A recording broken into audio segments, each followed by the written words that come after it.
अब यहाँ सहज परम धाम में एक रोज के जो आध्यात्मिक संदेश हैं और जो सच्चे जिज्ञासु जानना चाहते हैं तो उपनिषद के बारे में कुछ बताया गया। तो उपनिषद, बहुत सारे उपनिषद हैं। परमात्मा ने जब ये सृष्टि की ब्रह्मा जी के द्वारा,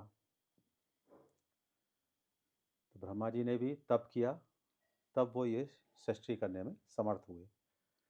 तो इससे ये भी समझ आता है, प्रकट होता है कि अगर हमें परमात्मा का ज्ञान प्राप्त करना है तो हमें तप भी करना पड़ेगा। ब्रह्मा जी ने पहले तप किया, तब वो सृष्टि करने में समर्थ हुए। जब सृष्टि हुई तो वाणी के लिए भाषा तो संस्कृत हुई। तो भगवान ने शास्त्र के रूप में हमें वेद प्रदान किए। तो वेद कहा गया है कि जो भगवान ने ही प्रदान किए हैं, उनको किसी ऋषि मुनि संत सिद्ध पुरुष ने नहीं लिखा है।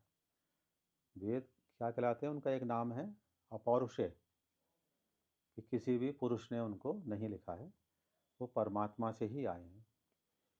और शास्त्रों में, हमारे पुराणों में, वेदों में ये लिखा है कि जब कल्प का अंत होता है, जब महाप्रलय होती है, कि इस पृथ्वी पर सब जल ही जल हो जाता है, कोई सृष्टि नहीं रहती, केवल परमात्मा का ही एक तत्व रहता है। इसके बाद से जब बहुत समय, दीर्घ समय बीत जाता है, तो पुनः सृष्टि होती है। पुनः जब सृष्टि होती है तो वेद भी लुप्त हो जाते हैं। जब महाप्रलय हुई तो वेद भी लुप्त हो गए। तो जब दोबारा सृष्टि होती है तो हर मनवंतर के, हर कल्प के सप्त ऋषि संचालन हेतु इंद्र और अन्य देवी देवता नियुक्त होते हैं। तो हर मनवंतर में सप्त ऋषि भी बदल जाते हैं, इंद्र आदि देवता भी बदल जाते हैं।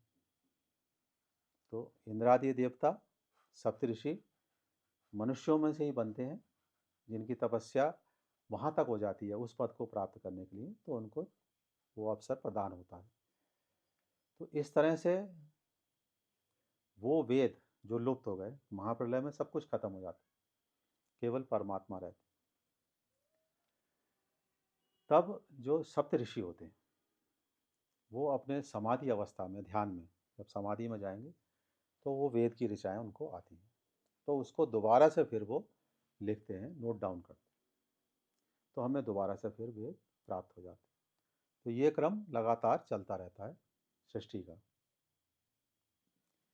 तो भगवान ने ये हमारे ऊपर दया की कि जब वेद प्रदान किए, संस्कृत भाषा जिससे वाणी है वो प्रदान की हमें। इसके बाद वेद जो थे हर एक के समझ में नहीं आते थे, जन साधारण के लिए, वो केवल ऋषि मुनियों के लिए थे। तब भगवान ने आगे उसमें ऐसी व्यवस्था की कि जो हमारे बड़े ऋषि, अच्छे ऋषि हुए, है ना, उन्होंने इनको उपनिषद के रूप में विभाग किया, कि थोड़ा सा उनको सरल कर दिया, लेकिन इतना सरल भी नहीं कहा कि आम आदमी की समझ में आ जाए या जन साधारण की समझ में आ जाए। तो सृष्टि तो थोड़ी थी, फिर वो धीरे धीरे धीरे धीरे बढ़ती गई। उसमें युगों का विभाग हुआ, है ना, सतयुग, त्रेता, द्वापर, कलयुग, और इनके भी क्रम चलते रहे, बदलते रहते। तो ये इसकी भूमिका है। तो उपनिषद 108 माने गए उपनिषद, जो ऋषियों द्वारा प्रणीत हैं। ऋषियों ने अपनी अपनी वाणी उसमें लिखी है। और ज़्यादातर जो हमारा ब्रह्म तत्व है, परमात्मा है ना, ब्रह्म पदार्थ भी कहते हैं उसको, परमात्मा तत्व भी कहते हैं, उसके विषय में बताया गया है। इसके बाद जो भगवान के 24 अवतारों में आए महर्षि वेदव्यास, उन्होंने उन उपनिषदों को भी संग्रह करके और उसको और सरल किया। तो उन्होंने पुराणों की रचना की, जिसमें महत्वपूर्ण और प्रमुख पुराण कह सकते हैं 18 है। उन पुराणों के बाद और सरल किया गया तो स्मृतियाँ आई।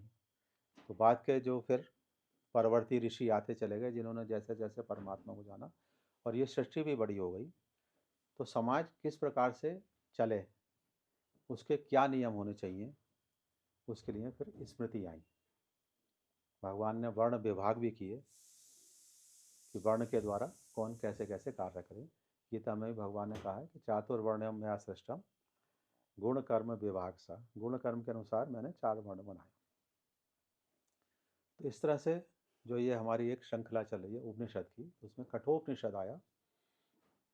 इसमें यमराज और एक ऋषि पुत्र थे उद्दाल, है नी, नचिकेता। उनके पिता थे उद्दालक ऋषि। उद्दालक ऋषि उस समय के बहुत सुविज्ञ ज्ञानी ऋषि थे और समय समय पर वो यज्ञ का प्रतिपादन करते थे। तो वेद के जो महत्वपूर्ण अंग, एक तो हो गया वेद का एक ज्ञान हो गया, जानकारी है ना, परमात्मा तत्व तो क्या है, कैसे ये सब चल रहा है। अब उसका आई विधि। तो विधि में फिर जो सबसे अच्छी या उत्तम विधि आई फिर यज्ञ आए, जिनका अब इस कलयुग में आके अभाव हो गया है। कुछ लोग ही जानते हैं, पूर्ण वेद यज्ञों का ज्ञान अभी नहीं है। तो यज्ञ प्रमुख रूप से साधन माने जाते थे। यज्ञ जिनमें अनेक देवताओं को आहुति प्रदान की जाती थी। तो उद्दालक ऋषि ने एक बहुत बड़ा यज्ञ किया। यज्ञ में जितने ब्राह्मण आते हैं, यज्ञ के भी विभाग थे, जिसमें मुख्य 4 ऋषि होते हैं।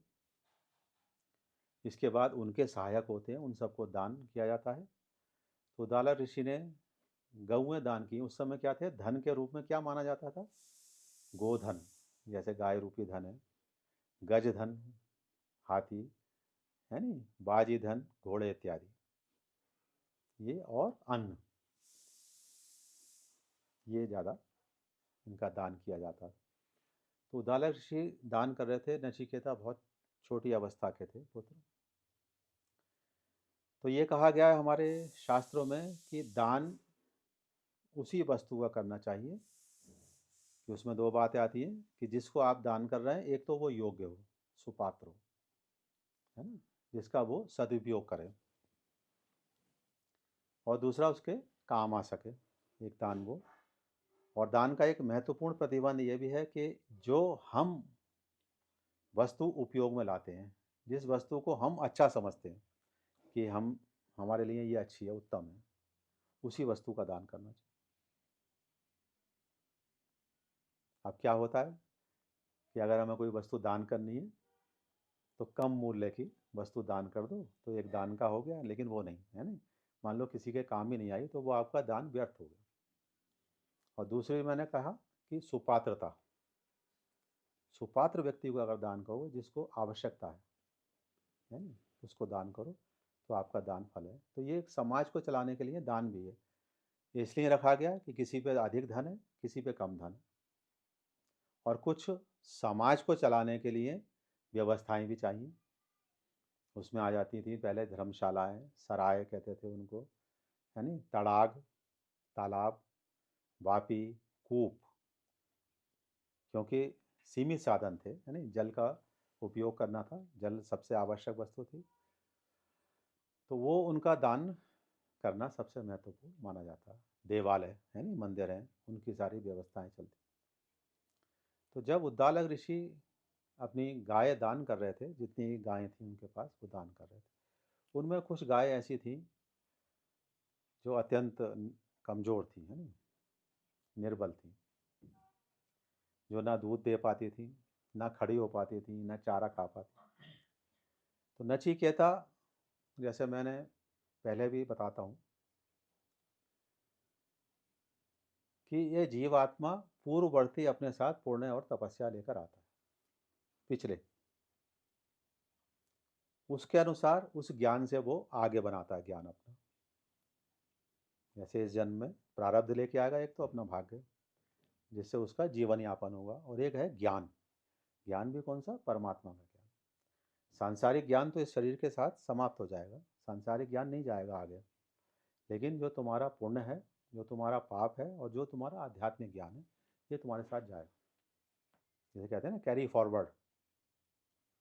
इसीलिए समाज में देखा होगा तुम लोगों ने कि कोई कोई छोटी अवस्था में ही परम ज्ञानी होते, बहुत अधिक ज्ञान होता है उनको, और कई कई मनुष्यों की बहुत वृद्धावस्था है तो भी ज्ञान नहीं होता। इसका मतलब वो बालक ने यहाँ अर्जित नहीं किया ज्ञान का, उस पर समय नहीं है। जैसे प्रहलाद हुए, हमारे यहाँ ध्रुव हुए बालपन से। और ये जो हम जिनकी बात कर रहे हैं कठोपनिषद में नचिकेता, ये भी बालक थे लेकिन ज्ञान था। तो वो ज्ञान कहाँ से आया? बालक ने तो अर्जन नहीं किया, ना वो गुरुकुल गया, ना कहीं विद्यालय गया। तो कहाँ से आ रहा है वो? पिछला पुण्य आ रहा है। तो पुनर्जन्म की हमारे यहाँ सनातन धर्म में अवधारणा है, हम उनको मानते हैं।